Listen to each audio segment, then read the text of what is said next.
Welcome back ulit to my channel mga idol. For today's video, ipapakita ko lang sa inyo or i-share ko sa inyo mga idol yung ginawa ko dito sa Honda Beat ko. Ang ginawa ko pala dito mga idol, nag-convert ako ng 4-pin CDI yan. Yung CDI ko dito mga idol, hindi pa naman sa sira. Pero talagang nagpalit na ako ng 4-pin CDI. So ito pala yung stock ko mga idol yan. Yun. Yan yung 4-pin CDI ko, ito yung isa. Yan. Tapos ito yung stock ko. So kung mapapansin niyo mga idol yung ginawa ko dito, ganito yan. Yan. So yun po yung socket ng stock CDI ko. Tapos yung 4-pin CDI ko nakalagay lang dyan. Anytime na gagamitin ko yung stock CDI ko, pwede naman yun. Tapos ito naman, yan. Kaya pala nakalagay yung ganyan mga idol kasi sinubok ko muna to siya kung tatagal ba siya. So ito pala mga idol, yung ginamit ko to matagal na. Halos na sa 5 buwan ko nang ginagamit to. Or mahigit na. Yan. Itong 4-pin CDI ko. Tapos itong stock CDI ko, hindi ko na muna kinakabit yan. Kaya nilagyan ko siya muna ng ganito kasi pinapakiramdaman ko yung magiging resulta niya kapag nagpalit ako ng 4-pin CDI. So nagpalit ako ng 4-pin CDI, wala naman naging problema, wala na rin naberya, hindi na rin pumapalya, hindi na rin mahirap i-start. Kaya hindi ko na siya pinalitan ng stock ko. Pero ito yung 4-pin CDI ko ngayon yan. So sa video nito mga idol, i-share ko sa inyo kung paano ko siya kinabit. Yan. Tapos ito pala mga idol, kahit na naka 4-pin CDI na siya, yung starter ko nito is naka-bypass na rin. Gumagana na rin yung side stand. Tapos gumagana na rin yung push button ko. Yan. Kasi mapapansin natin dito sa stock CDI natin, marami siyang wire or socket na mapaglagyan yan. Tapos dito naman sa kabila, yan, tingnan nyo mga idol. 4 lang talaga yan siya. 4-pin CDI lang yung gagamitin natin. Kaya once na magkabit po tayo nito, tapos magpalit tayo dito, mangyayari, i-rewire natin siya. Pero wala kayo masyadong puputulin dito mga idol. Kayang-kaya nyo to kahit na kayo lang gumawa nito. Kaya sa video na to mga idol, hindi ko naman sinasabi na mag-convert ka agad kayo ng 4-pin CDI, tapos palitan ninyo yung stock ninyo. Ito mga idol, pwede nyo na rin to magiging pansamantala o kaya pansamantagal mga idol. Lalo na kung bibili talaga kayo kasi mapapansin natin yung stock CDI talaga natin, kapag binili natin siya ng brand new, mas mahal talaga siya kumpara dito sa 4-pin CDI natin. Yan. Panglipan 1 din to mga idol, yung tatakan nito is KSR. Ito yan. Ito yung brand ng mga idol yan.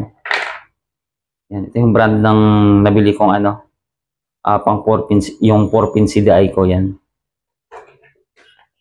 Tapos ito mga idol, i-share ko sa inyo nito mamaya. Tapos i-share ko na rin sa inyo kung hindi nyo pa napanood yung ibang video ko sa pag-bypass ng starter natin.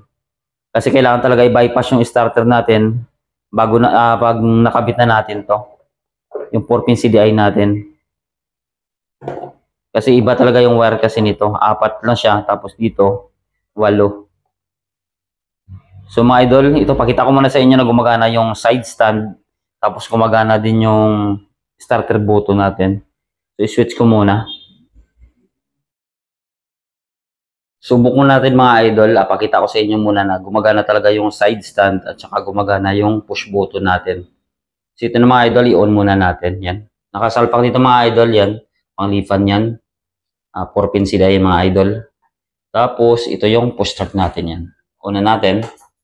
So, yun mga idol. Umiilaw yung dashboard natin. Tapos, switch natin mga idol. So, yun mga idol. Mas madali din siya i-start yan. Parang stock lang din. So, yun mga idol. Naka-on na yan. Yan. Tapos yan, nakasalpak yung 4-pin natin na CDI. Tapos, ito naman yung side stand natin. Yan. Yan, subukan natin side stand mga idol. Ito. Mamamatay yung makina natin kapag naka-side stand na. So, yun mga idol yan. Tapos, hanggat hindi yan siya naka-ganito mga idol yan, hindi mo rin siya mai-start. Yan. Tapos, ito mga idol, pakita ko rin sa inyo na gumagana pa talaga yung stock ko na CDI yan. Kakabit ko rin siya dito. Papalit ko muna siya dito. Yan. Lagay ko siya dyan. Nagaling ko muna.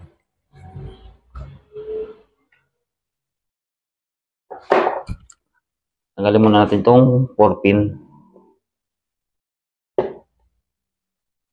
Okay na. So, sa gitna mga idol, ibaba ko muna yung cam natin. Tapos, ikabit ko muna to siya. So, ito na mga idol. Ito yung stock CDI ko yan. Kinabit na natin yan. Tapos, ito yung kanina yung tinanggalan natin ito. Yan, hindi na siya nakakabit. So, start natin ulit mga idol. Subok natin. Pakita ko sa inyo na gumagana pa to yung stock ko. So, on natin. Push button natin. Yan mga idol yan. Gumagana din siya. Nagpalit lang talaga ako yan. Kasi ito rin side stand natin. Same pa rin yan siya mga idol. Mamatay din siya kapag naka-side stand. So yan. So ito yung mga idol. Ito yun siya. Stock lang. Tapos ito yung 4 pin. Tapos push button natin. Gumagana din. Yan.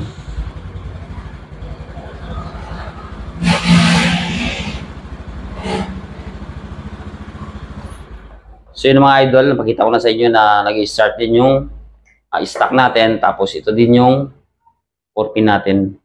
So ngayon gagawin ko na lang mga idol, i-share ko na sa inyo, ipakita ko sa inyo kung paano ko siya kinabit sa wiring natin. So gagawin ko siguro dito mga idol, tanggalin ko lang to yan. Kasi kapag dito lang natin siya babaguhin yan, mahirapan tayo sa camera. Kaya hindi ko siya masyadong makita dito, tsaka makita yung wire na pinagkabitan kasi maiksi lang yung wire dito mga idol, ganyan. So tatanggalin ko muna to mga idol yan. Tapos, videoan natin ulit para makita ninyo kung paano ko kinabit or paano ko ginawa yung ganitong pag-convert ng mga idol 4 pin CDI. Tapos dito sa mga idol, sa gilid niya, yung sa magneto natin or pulser, wala na tayong babaguhin doon. Dito na lang tayo magagawa sa wiring natin. So, tatanggalin ko muna ito mga idol. Yan. So, ito na mga idol, nabaklas ko na yung nandito kanina sa U-box natin. Tapos yung tinira ko na lang, ito yung wiring yan. Nakabit pa rin ito mga idol yung battery natin yan. Nakabit ko yan. Tapos dito lang tayo mag-focus yan. Kasi ito yung wire, ito yung papuntang CDI natin. Yan. Tapos ito din yung sa relay natin mamaya. So ito yung wiring ng CDI natin mga idol yan. Nakakabit pa yung CDI ko. Kasi kinabit ko talaga yan siya. Tapos ito naman yung 4 pin CDI ko yan. So sa pag-ano pala nito mga idol, bago natin ikabit, kailangan alam niyo muna yung wiring nito. Ngayon kung hindi nyo alam yung mga diagram nito, pwede nyo naman i-search sa internet mga idol para makita niyo yung wiring diagram. So sa wiring diagram pala nito mga idol, yan. Ito yung nakakabit yan. Ito yung wire, subukan natin ha. Or dito na lang mga idol yan. Alam ba ito mga idol, may 4 to siya na ipin yan, 1, 2, 3, 4. So pag nakaharap sa inyo mga idol, ito, pag nakaharap dito sa inyo yung CDI yan, yung may 4 yan. Okay, mga idol. Yan, 4 po yan. So pag nakaharap sa inyo mga idol, yung dito sa taas yan, yung sa kanan ninyo, ito, yan yung ignition coil. Tapos yung dito naman sa taas naman sa kaliwa, yan yung pulser or trigger ng natin, ng CDI, yan. Tapos yung dito sa baba naman mga idol, sa kanan, dito naman yung 12 volts DC mga idol, kasi battery operated to. Tapos yung dito naman sa kaliwa, yan sa baba, ito naman yung ground or negative, yan. So, tapos ganito din mga idol, yan. Dito din sa CDI ng stock natin, mapansin niyo dito sa kabila, may 6 siya na socket. Yan, yung saksakan. Pero yung mayroong wire, 4 lang. Tapos dito sa kabila din, 4 din to mga idol yan. 4. Yan, may saksak, may nakalagay lahat yan. Tapos ito yung isa yan. Dito yun siya mga idol, yung binaypass ko sa starter yan. Kung papansin niyo, kung mapanood nyo na lang yung mga dating video ko, mayroon yun siya talaga nakalagay dyan. Ito yun siya mga idol yan. Nilagyan ko lang ng electrical tape. Yan. Dito yun siya nakasalpak. Yan. Ganyan ginawa ko sa pag-bypass nito mga idol. Kasi naka-bypass na to yung starter ko. Kaya kung gusto niyo lang mapanood yung pagbabypass natin, mayroon din tayo doon video mga idol. Panoorin nyo lang. So ito na mga idol, dito muna tayo.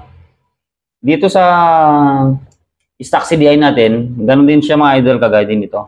Mayroon siyang ignition coil, trigger or pulser, tapos mayroon din siyang ground, negative, tapos mayroon din siyang 12 DC volts. So gawin natin mga idol ito yung 4-pin CDI ko, ayan. Dapat kung saan nakalagay yung pulser nito, dapat doon din siya nakalagay sa pulser ng yung sa kinakabitan natin ng stock CDI. Tapos kung saan din nakalagay yung ignition coil niya, dapat dito din siya nakalagay sa ignition coil. Tapos kung saan nakakabit naman yung 12 DC volts niya, 12 volts DC, dapat dito din siya nakalagay sa 12 volts DC ng CDI natin na stock. Dapat doon din siya nakakonect yung wire niya. Tapos dito sa ground, pagdating naman dito, pwede tayo mag-connect sa ground dito sa CDI, yung kulay green, yan yung ground ditong stock CDI niya. Or pwede rin tayo mag-connect sa side stand. Ngayon kung gusto ninyong paganahin yung side stand niyo, halimbawa naka-andar siya para naman sa safety purposes. Kapag umaandar siya tapos pag naka-side stand, mamamatay siya. Itong ground niya, doon mo siya i-connect sa connection ng side stand niya kasi ground din yung nagsusupply doon. Pero kung ayaw mo paganahin yung side stand niya, pwede mo yung negative nito or body ground niya, connect mo mismo dito sa ground niya mismo. Yan. Kaso lang, hindi siya gagana yung side stand. Kahit na naka-side stand siya, pwede mo siya ma-start. Pero kung doon mo siya i-connect sa connection ng side stand dito, pag naka-side stand ka, hindi siya i-start yung motor natin. So ito, umpisa natin mga idol, kabit ko siya para alam nyo kung saan talaga siya nakakonect. Yan. So ito, yan. Napapansin nyo, dalawang CDI yung nakasaksak niyan. Pero pag gamitin nyo na, isa lang yung gagamitin nyo, hindi nyo naman pwedeng gamitin ng sabay po yan. Yan. So dito muna tayo, yan. Ito, umpisa natin sa kabila. Yan. Sa 4 na wire yan. Unahin muna natin dito mga idol yan. Yung sa kaliwa sa taas, ito yan. Yan. Ito siya. Sa taas to siya mga idol kapag nakaharap sa atin yung CDI kapag nakaganyan. Dahil nakaharap tayo sa camera, yan. Ito yung siya sa baba. Kung titingnan natin. Pero kung sa nakaharap yung camera sa atin, nasa taas siya siyempre. Yan. Huwag kayong mag-base mga idol sa color coding ng mga ganitong socket. Lalo na yung replacement kasi hindi naman siya pantay talaga dun sa color coding ng stock natin. So dito muna tayo, yan. Ito sa trigger mo tayo sa pulser ito. So mga idol, makita ninyo. Ito yung sa kaliwa, yan.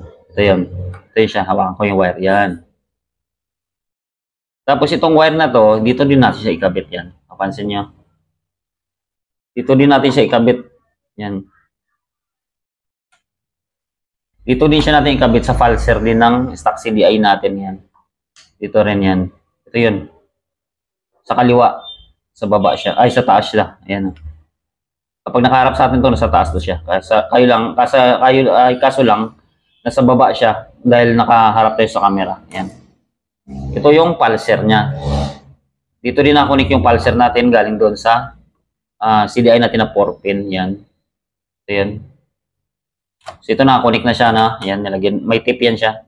Hindi ko na yung tinanggal para hindi na tayo magulo sa wiring. Tapos, ito, nakunik na natin to yung pulser niya. Ngayon, dito naman tayo. Itong ignition coil niya. Ito. Ito yan. Yan mga idol yan. Ito yun siya. Ito ignition coil mga idol yan. Ito yung wire niya. Yun. Tapos dito ko rin siya kinonik. Sa ignition coil din yan. Ito yun siya. Ito ignition coil ng stock natin. Diyan din siya nakakonect yan. Kulay black na may lining na yellow. Yan. Tapos, ito naman tayo. Ito naman tayo sa 12 DC volts niya. Yan. Sa position ng CDI natin, dito naman siya banda. Ito. Yan. Tapos yung wire niya, i-connect naman natin. Dito naman siya. Sundan lang natin mga idol.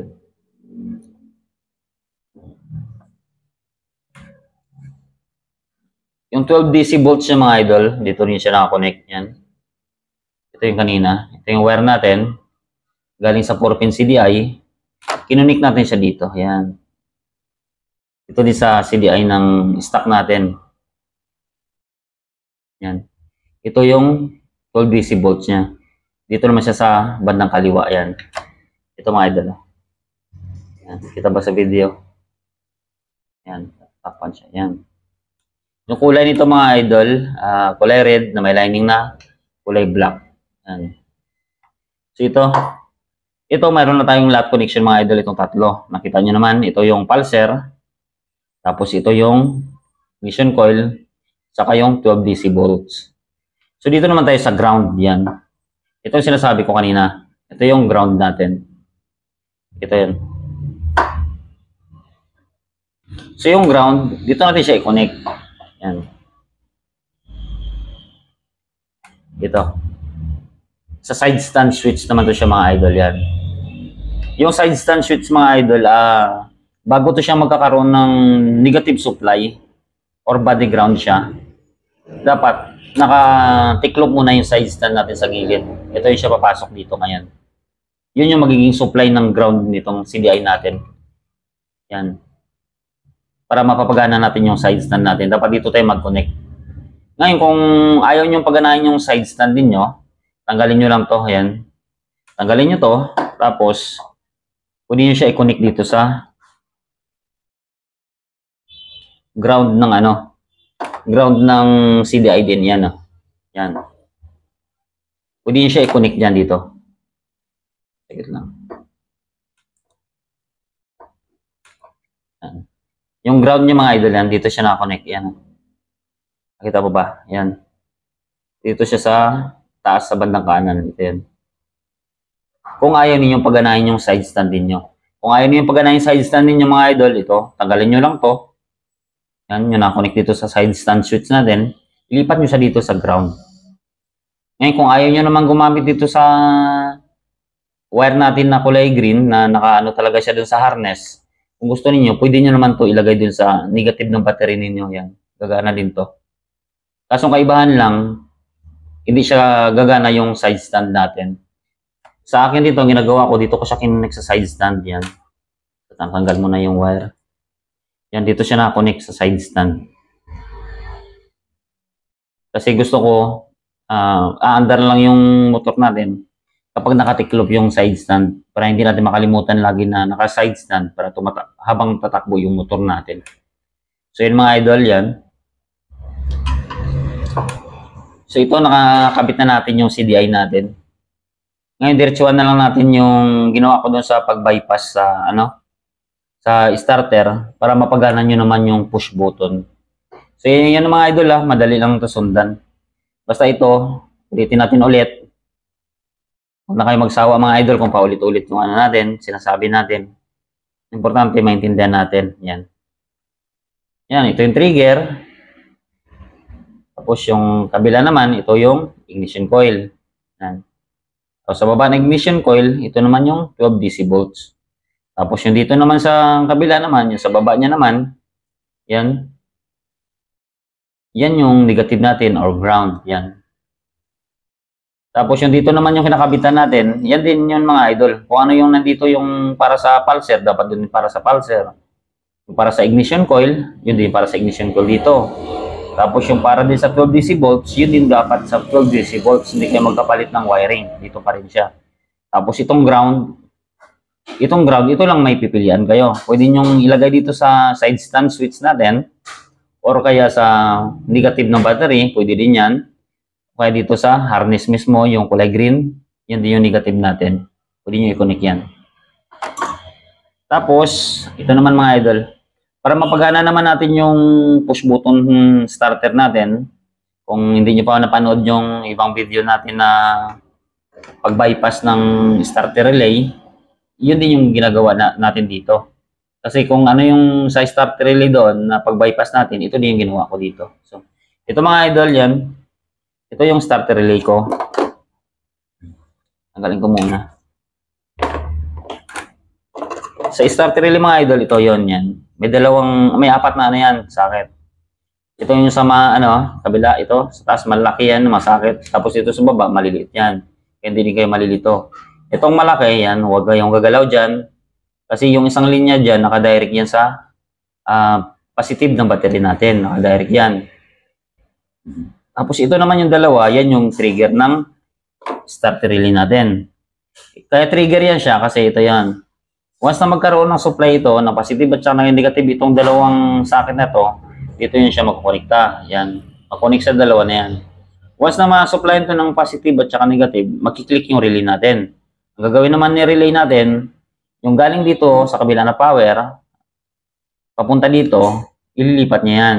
Positive po yan mga idol. Positive, transfer sa positive para magkukunik yung dalawa na yan kapag nagkaroon ng trigger yung relay natin. So, ang gagawin nyo, ito, kabit ko muna. Yung dito sa ano natin, yung sa socket, ang gawin nyo, tanggalin nyo yung kabila. Ito. Yan. Tanggalin nyo po ito yung kabilang side. Ito. Ito, mapansin nyo yan. Yan yung pinalit ko. Ngayon, tanggalin nyo yan.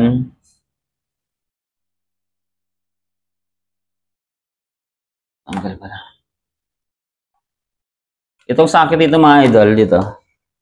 Yan. Yung socket dyan. Yung nakakabit dito mga idol, ito.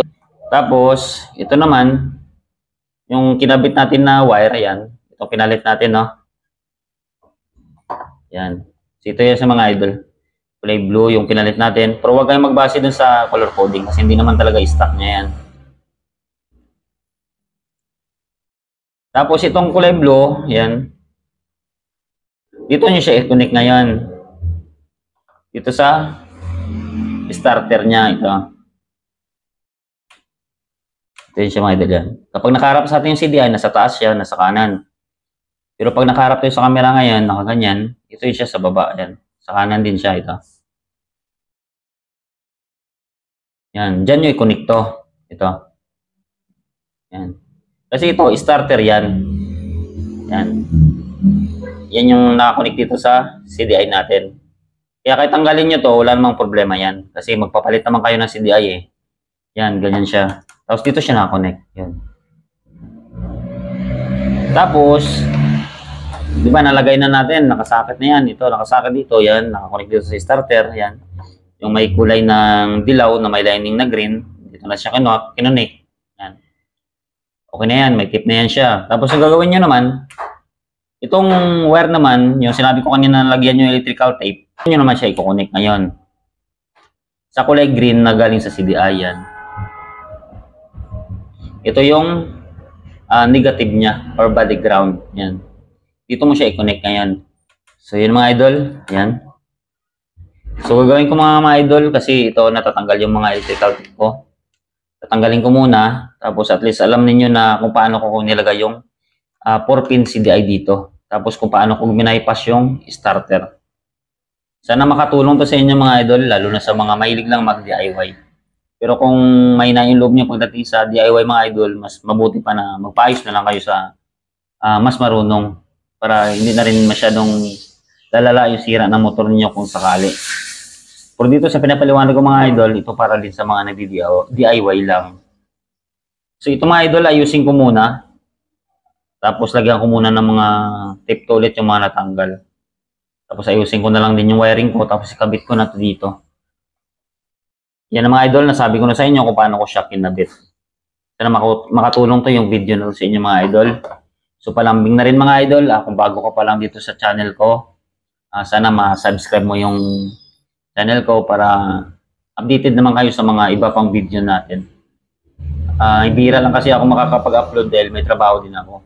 So itong tutorial natin na ganito, ginagawa ko lang pagka wala nang ginagawa. Kaya hindi ako makasunod-sunod na makapag-upload ng mga video.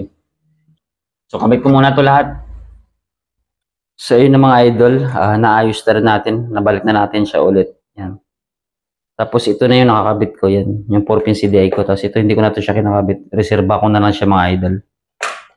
Tapos ito yung, yan. Yan yung mga socket mga idol yan. Nalagyan ko na ng electrical tape. Tapos ito yung socket na naka-ready na if in case na masira yung ganito, mayroon tayong ulit reserva. Or kung gusto ko naman na ito na yung gamitin ko, ito naman yung magiging reserva ko. Pero sa ngayon mga idol, ito yung gagamitin ko. So ito pala yung stock CDI ko mga idol yan. Kasi marami naka-experience nito na marami nagsasabi na may nakita ako doon na minsan sa Facebook o kaya doon sa YouTube na iba na umiinit daw to. Yung totoo naman talaga mga idol, is umiinit naman talaga yung stock na CDI natin. Normal lang talaga na umiinit to. Kasi ito yung motor ko since 2010 to. Tapos ngayon 2024 na. Yun naman talaga, umiinit talaga to siya mga idol. Pero huwag kayong mag-alala kasi hindi talaga siya sira. Talagang umiinit lang talaga siya. Yan. So hanggang dito na lang yung video ko mga idol. Maraming salamat sa nod. Sana nakatulong dito yung video na to sa inyo mga idol. Lalo na sa mga mahilig mag-DIY.